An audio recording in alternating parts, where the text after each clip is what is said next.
Good morning DXN।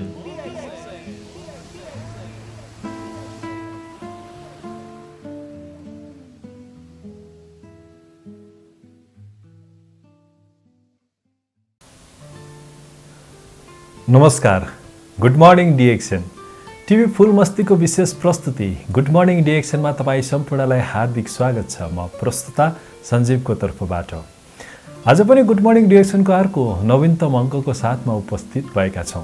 आजको good morning DXN मा हामी सकारात्मक बाणीको साथमा उपस्थित भएका छौँ, जुन सकारात्मक बाणीले तपाईमा पनि एउटा उत्साह, ऊर्जा, उमङ्ग, जोस जागर ल्याओस् भन्ने हिसाबले हामी गुड मर्निङ DXN मा केही समय यता सकारात्मक बाणीहरू पनि प्रस्तुत गर्दै आइरहेका छौँ। सकारात्मक ऊर्जा तपाईलाई दिए भने तपाईबाट पनि मैले सकारात्मक ऊर्जा नै प्राप्त गर्छु। त्यही भएर सकारात्मक ऊर्जा आदान प्रदान गर्ने क्रममा पनि म जुटिरहेको छु।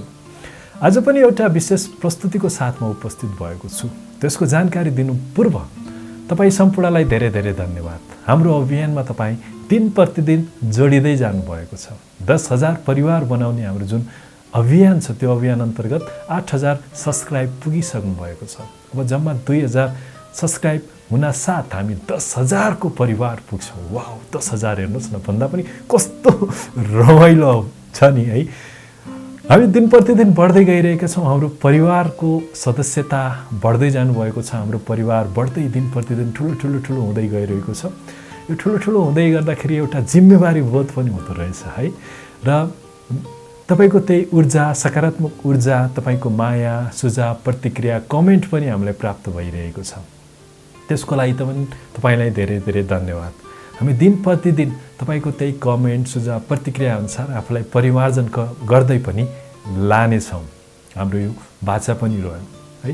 10,000 सब्सक्राइब पुग्न साथ हामी तपाईसँग प्रत्यक्ष कुराकानी गर्ने एउटा योजनामा पनि छौँ। तपाईसँग आफ्नो भलाकुसारी आदान प्रदान गर्ने योजनामा पनि छौँ। तसर्थ हामी सँगै रहनु होला, हामीसँग जोडिनु होला। यदि टिभी फुल मस्ती सब्सक्राइब गर्नुभएको छैन भने अहिले नै सब्सक्राइब गर्नुहोस्, केही पनि गाह्रो छैन।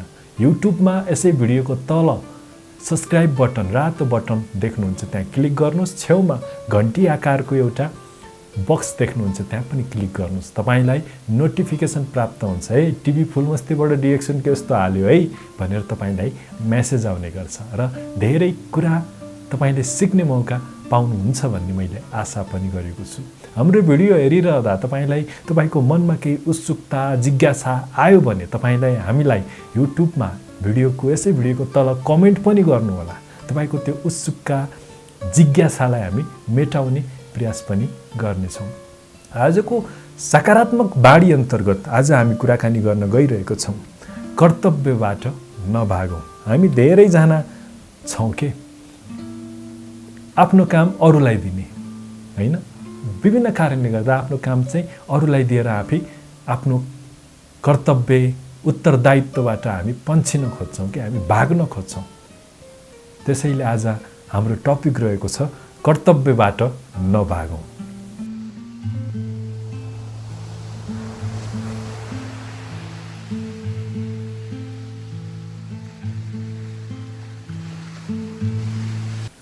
आत्मसम्मानलाई संस्थागत गर्ने एउटा अचूक तरिका हो आफ्नो उत्तरदायित्वलाई सहजताका साथ स्वीकार गरौँ।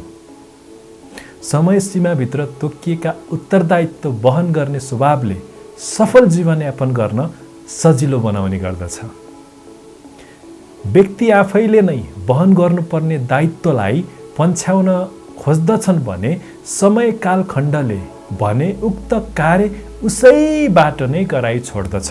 फलत समयको बर्बादी हुन्छ, कार्य सम्पादन अति महँगो पर्न सक्छ र भाग्यको निर्माण पनि हुँदैन।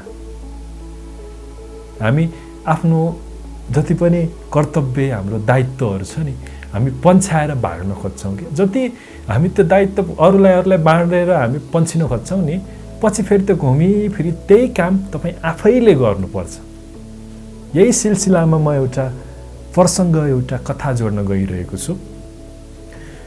कुनै कार्यालयमा कार्यालय प्रमुख हरेक दिन, कुनै कार्यालय प्रमुख हरेक दिन स्नान गर्ने स्वभाव रहेछ।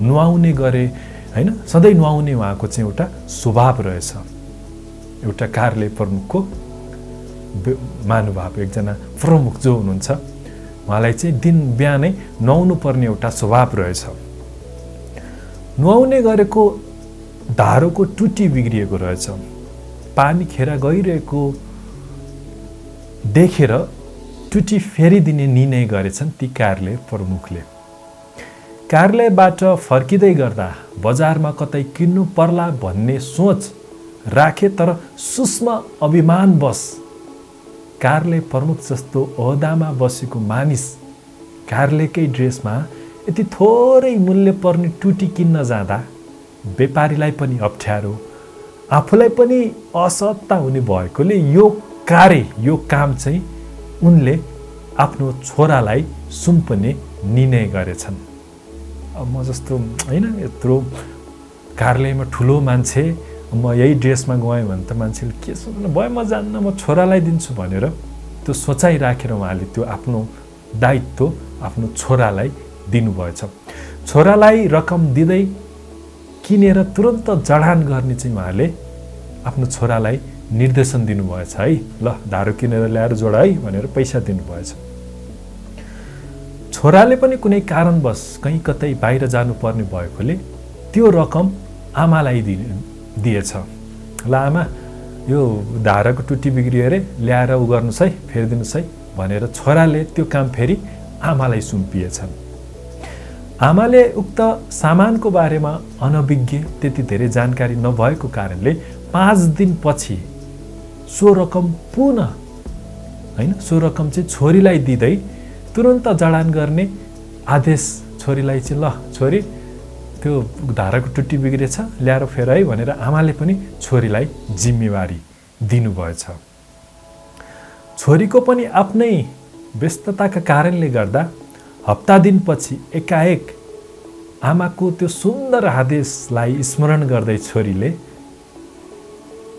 के गरिछन् के भएछ भन्दा अब फेरि त्यो काम चाहिँ छोरीले पुनः कार्यालयमा व्यस्त बाउलाई फोन गरेर घरतर्फ आउँदै गर्दा बजारबाट एउटा टुटी धाराको टुटी लिएर आउन अनुरोध गर्न पुगिछन् छोरीलाई यो आदेश कार्यालय प्रमुख बुवाले नै छोरालाई सुम्पिनु भएको थियो भन्ने चाहिँ थाहा भएन छ यसरी नै अन्त्यमा उनलाई नै आफ्नो काम आफैले गर्नु पर्यो यानि कि कार्यालय प्रमुखलाई नै घुमे फेरि हेर्नुहोस् न सुरुमा छोरालाई दिए छोराले आमालाई आमाले छोरीलाई छोरीले फेरि बुवालाई अन्तिममा त घुमेर त बुवामै आए आफैले गर्नु पर्यो त्यही भएर मैले सुरुवातमा नै भने नि तपाईले आफ्नो कर्तव्य काम जति अरूलाई दिँदै जानुहुन्छ आफ्नो कर्तव्यबाट तपाई जति टाढा भाग्दै जानुहुन्छ नि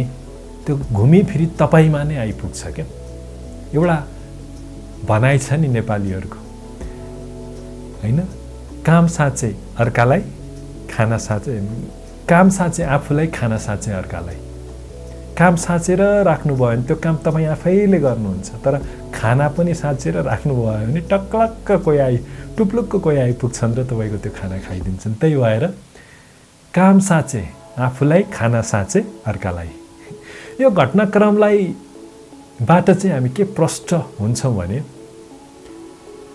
जुन कर्तव्य गर्नुपर्ने हो समयमा नै गरेन भने कालान्तरमा पुनः उसैले गर्नुपर्छ भन्ने चाहिँ हामीले यो घटनाक्रमबाट सिक्नुपर्छ उत्तरदायित्वबाट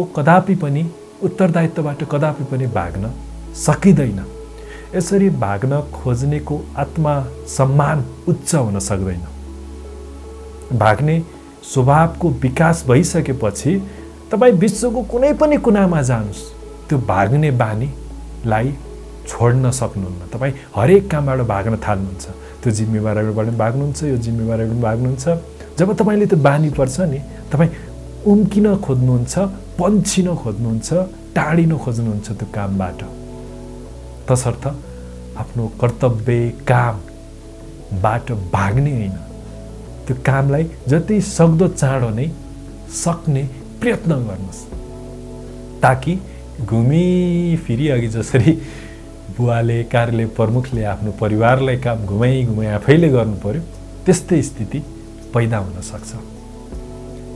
यता हाम्रो डिएक्सनमा पनि त्यस्तो हुन सक्छ के, अपलाइनले गर्देला, यसले गर्दैन, उसले गर्दैन भनेर तपाईँ अरूको मात्रै मुख ताकेर बस्नुभयो, आफ्नो जिम्मेवारीबाट तपाईँ पन्सिन खोज्नुभयो भने लास्टमा तपाईँले नै गर्नुपर्ने हुन्छ त्यो काम। किन भन्दा अरूको पनि कार्यव्यस्तता हुन सक्छ नि त। तसर्थ आफ्नो कार्य, आफ्नो उत्तरदायित्व आफै नै वहन गर्नुहोस्, जसले गर्दा सफलता तपाईँको गलाको हार बन्न पुगोस्। हुन्छ, आजले यति गरौँ। आजको प्रस्तुति कस्तो लाग्यो? राम्रो लाग्यो, मन पर्यो भने सेयर गर्न नबिर्सिनु होला, ताकि हाम्रा सकारात्मक बाणीहरूले तपाईँलाई पनि केही फाइदा पुगोस्, सकारात्मकता तपाईँमा पनि पैदा होस्। हाम्रो यो उद्देश्य हो।